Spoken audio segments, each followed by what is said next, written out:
क्या एक शख्स आने वाला है जो दुनिया को धोखा देगा? क्या वो मजहबी होगा या सियासी? क्या वो अमन लाने का दावा करेगा या तबाही? बाइबल खबरदार करती है कि आखिर जमाने में एक खतरनाक शख्सियत जाहिर होगी।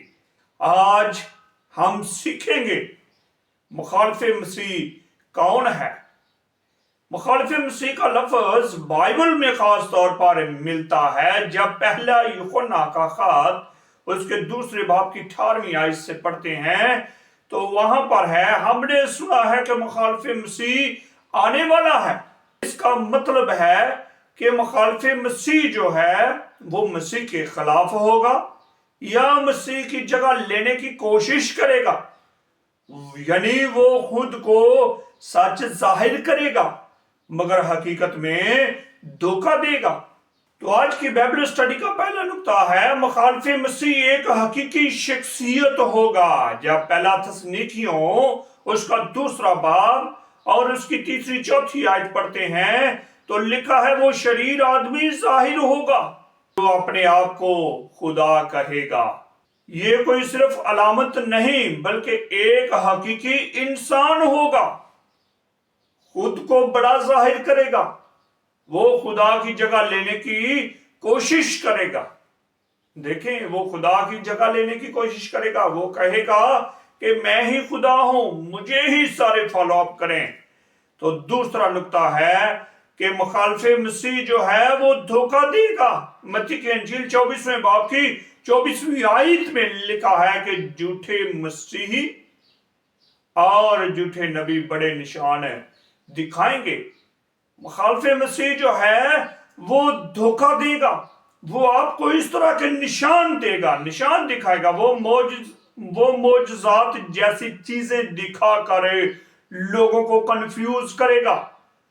खतरा क्या है, लोग सच और झूठ में फर्क नहीं कर पाएंगे कि क्या सच है और क्या झूठ है।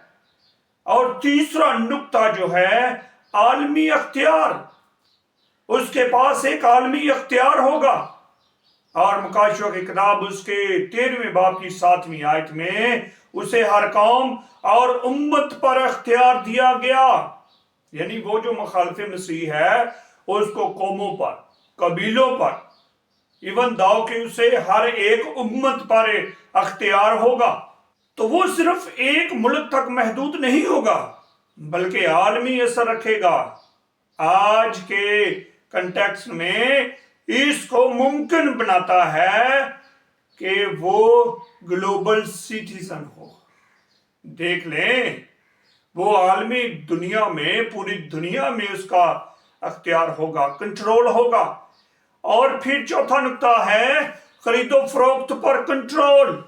जो हम लोग खरीदो फरोख्त करते हैं और इस पर भी उसका कंट्रोल होगा। मुकाशियों की किताब 13वें बाब की 16वीं 17वीं आयत में जब पढ़ते हैं तो वहां पर लिखा है, कोई खरीदो फरोख्त नहीं करेगा मगर जिसके पास निशान होगा।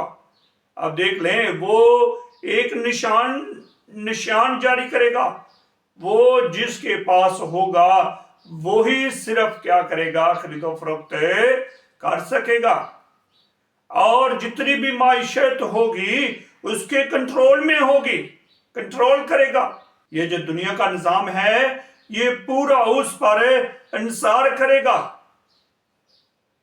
ये देख लें, इस तरह का उसे कंट्रोल दिया जाएगा। उसके पास एक निशान होगा, वो सबको देगा, और जिसके पास वो निशान होगा वो ही खरीदो फरोख्त कर सकेगा। और फिर हम पांचवा नुक्ता देखते हैं मुकाशियों की किताब में, तो वो मुखालिफ मसीह जो है वो ईमानदारों को सताएगा। मतलब ये कि ईमानदार की आजमाइश होगी। लेकिन आज की इस छोटी सी बाइबल स्टडी से जो हमें अमली सबक मिलता है वो क्या है, देख ले। नंबर 1 पर बाइबल को जानें ताकि धोखा ना खाएं। और दूसरा सबक है, रूहानी बसीरत मांगें। याकूब पहले बाब की 5वीं आयत, रूहानी बसीरत खुदा से मांगे कि खुदा तू मुझे रूहानी आंखें दे दे ताकि मैं सच और झूठ को देख सकूं। اور تیسری بات جو ہمیں عملی سبق میں ملتی ہے، ایمان میں مضبوط بنے. مشکل وقت آئے گا، یہ بات ذہن میں رکھیے، مشکل وقت تو ایماندار کی زندگی میں آئے گا، لیکن آپ نے ایمان میں مضبوط رہنا ہے. چوتھا نقطہ، خوف نہیں، ایمان رکھیں، خدا کنٹرول کرتا ہے. یہ جب آپ کا ایمان ہوگا، آپ اس پر بھروسہ رکھیں گے تو پھر خدا کنٹرول کرے گا. اگر آپ سچائی کو جاننا چاہتے ہیں تو آج یہ فیصلہ کریں کہ یسوع کے ساتھ کھڑے ہوں گے. کمنٹ میں لکھیں میں مسیح کے ساتھ ہوں، اور اس ویڈیو کو، اس میسج کو دوسروں کے ساتھ بھی شیئر کریں تاکہ وہ بھی اس دھوکے سے بچ سکیں. نتیجہ، مخالف مسیح آئے گا مگر وہ آخری نہیں ہوگا. یسوع کی فتح یقینی ہے. مکاشفہ کی کتاب 17ویں باب کی 14ویں آیت میں لکھا ہے، وہ برا کے ساتھ لڑیں گے مگر برا پر غالب نہیں آئیں گے، لیکن برا ان پر غالب آئے گا. یاد رکھے، اندھیرا کتنا بھی گہرا ہو، ہر روشنی ہمیشہ جیتتی ہے.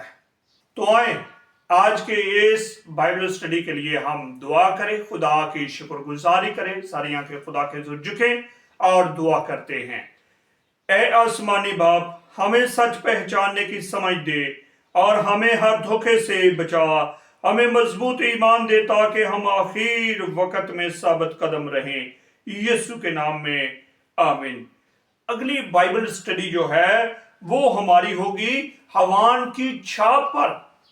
تو مزید اس طرح کی بائبل اسٹڈی سیکھنے کے لیے اس چینل کو سبسکرائب کر لیں اور دوسرے عزیزوں کے ساتھ بھی شیئر کر لیں تاکہ وہ بھی کلام کی سچائیوں سے بخوبی واقفیت رکھ سکے. خدا مجھے اور آپ کو بڑی برکت دے. آمین سم آمین رب العالمین.